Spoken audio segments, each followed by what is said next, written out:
Welcome to your Health Reset, where we address the real root causes behind health issues today to get you rapid results on your health journey so you can be who you came here to be, mind, body, and spirit.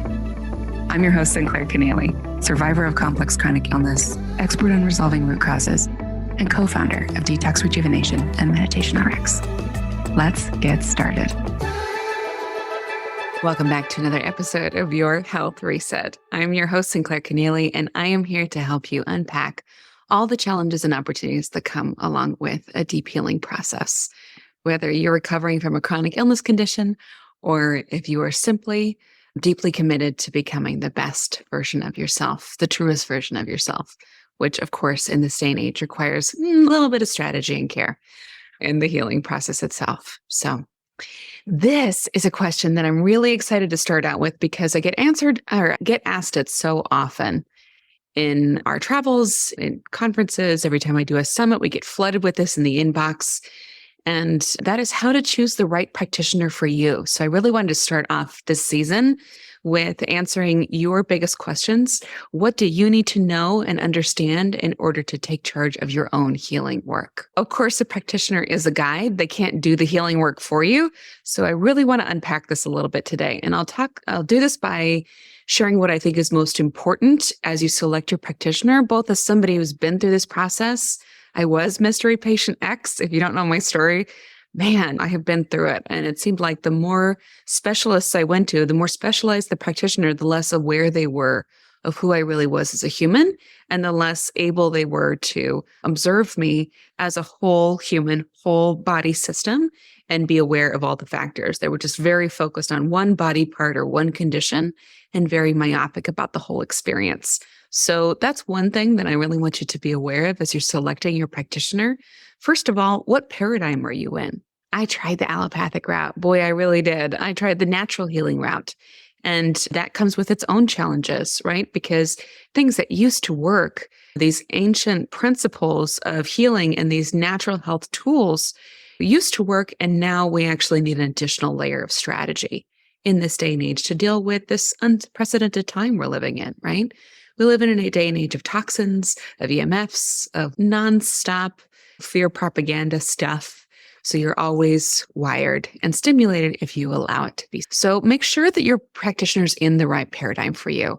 If you want to rely on prescriptions, that's great. If that's working for you, fantastic. But don't come to a root cause practitioner and want to maintain those RX protocols and ask them to comment on them, get outside of their own lane. So you have to be cognizant that every practitioner has a legal obligation to stay within their lane of how they are allowed legally to support you.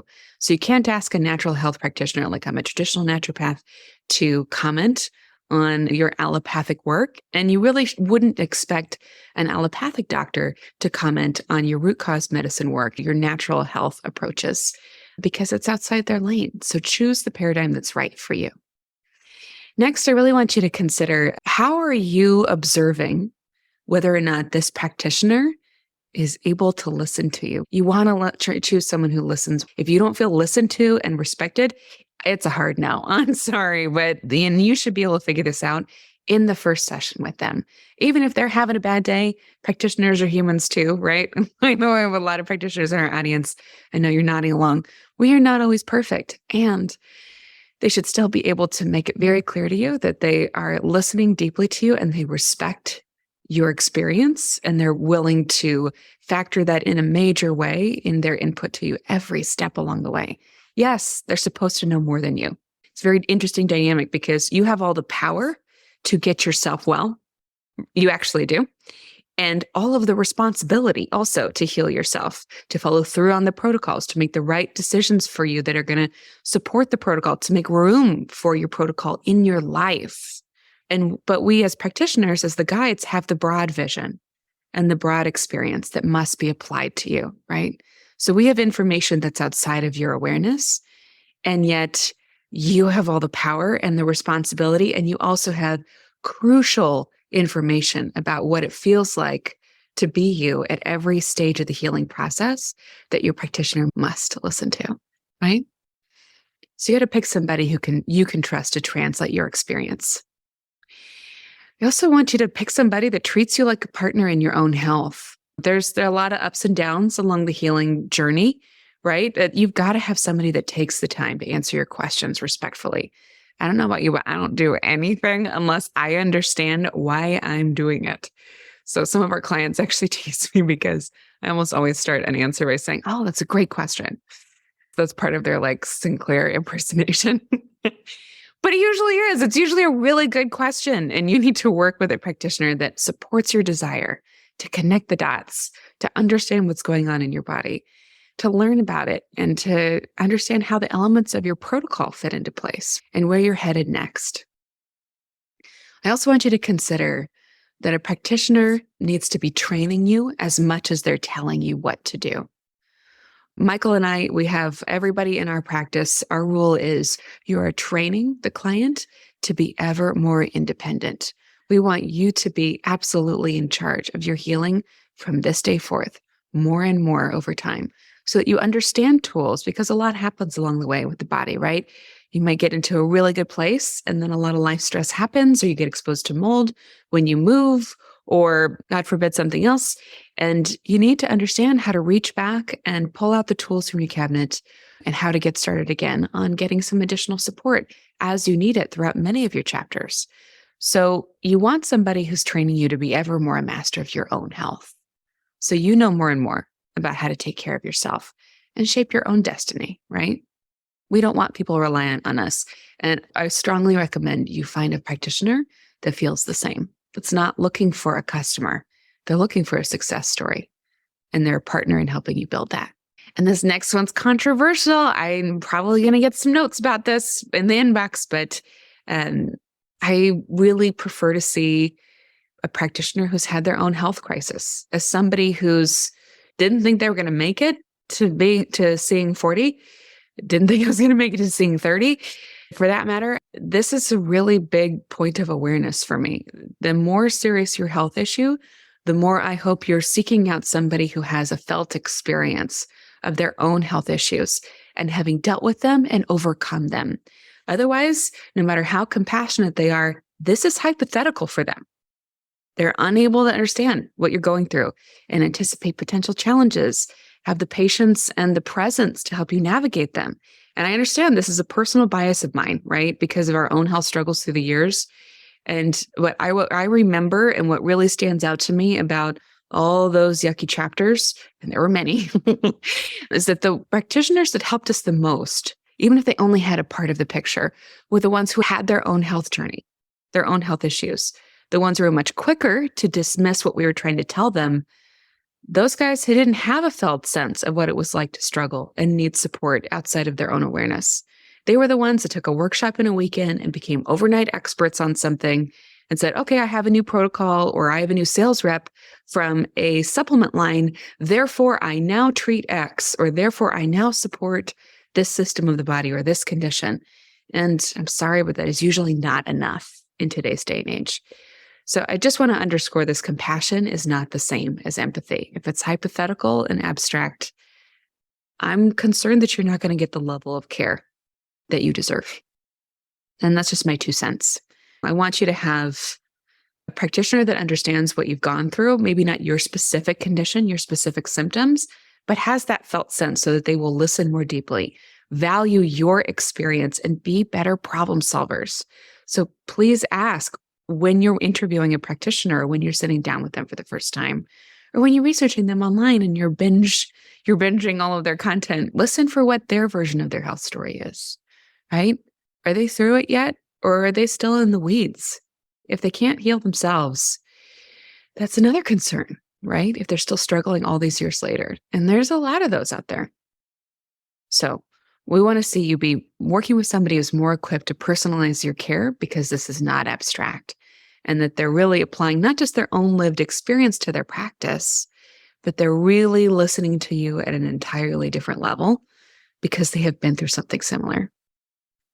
Next one should come as no surprise if you're listening to this show. I really want you to see a practitioner that understands toxins, especially if you have digestive or chronic inflammatory conditions, autoimmune conditions, chronic fatigue.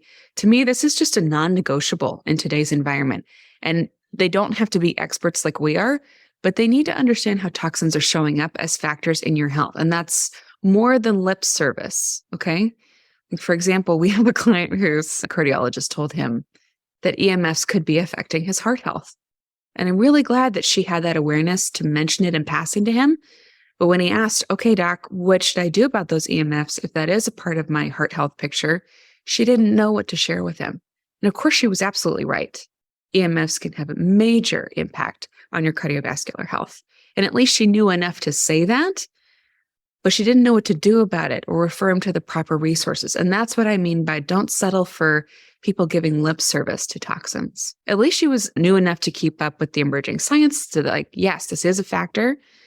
And don't worry, he's fine. We problem solve his whole house for EMFs. He's sleeping like a baby. His labs look great. He's doing wonderful.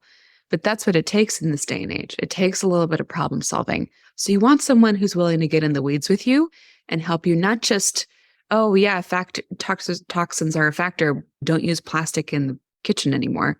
I'm sorry, that's so not enough. Someone who's going to get in there and really help you look at your lifestyle and look at those active exposures, active blocks to healing, and understand how to run labs and assess what toxicants are really disrupting your body's ability to heal itself.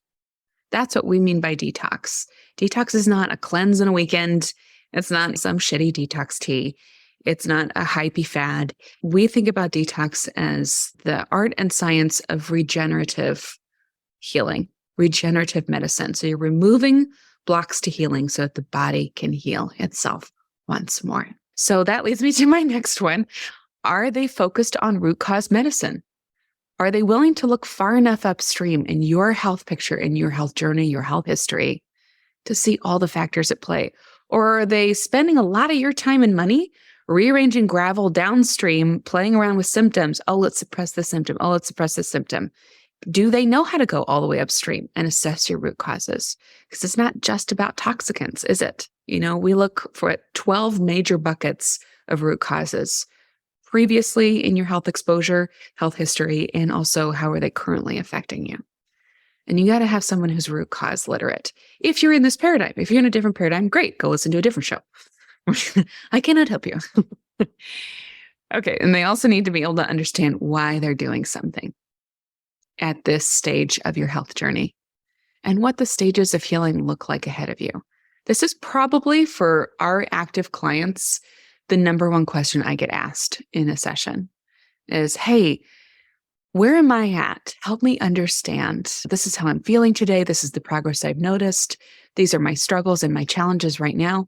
Where am I at in the healing process? What is ahead for me? I have that conversation several times a day.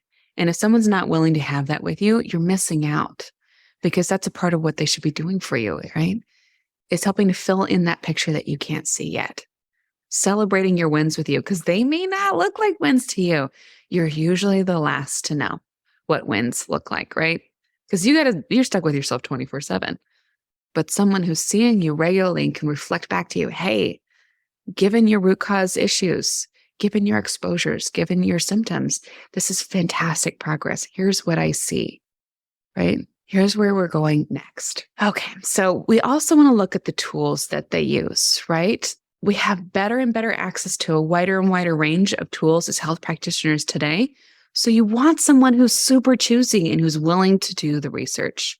They didn't just watch a webinar, like the profit margins on something and add it to their store because the sales rep made it easy. You want to look, are they using products and supplements that are full of fillers and flow agents?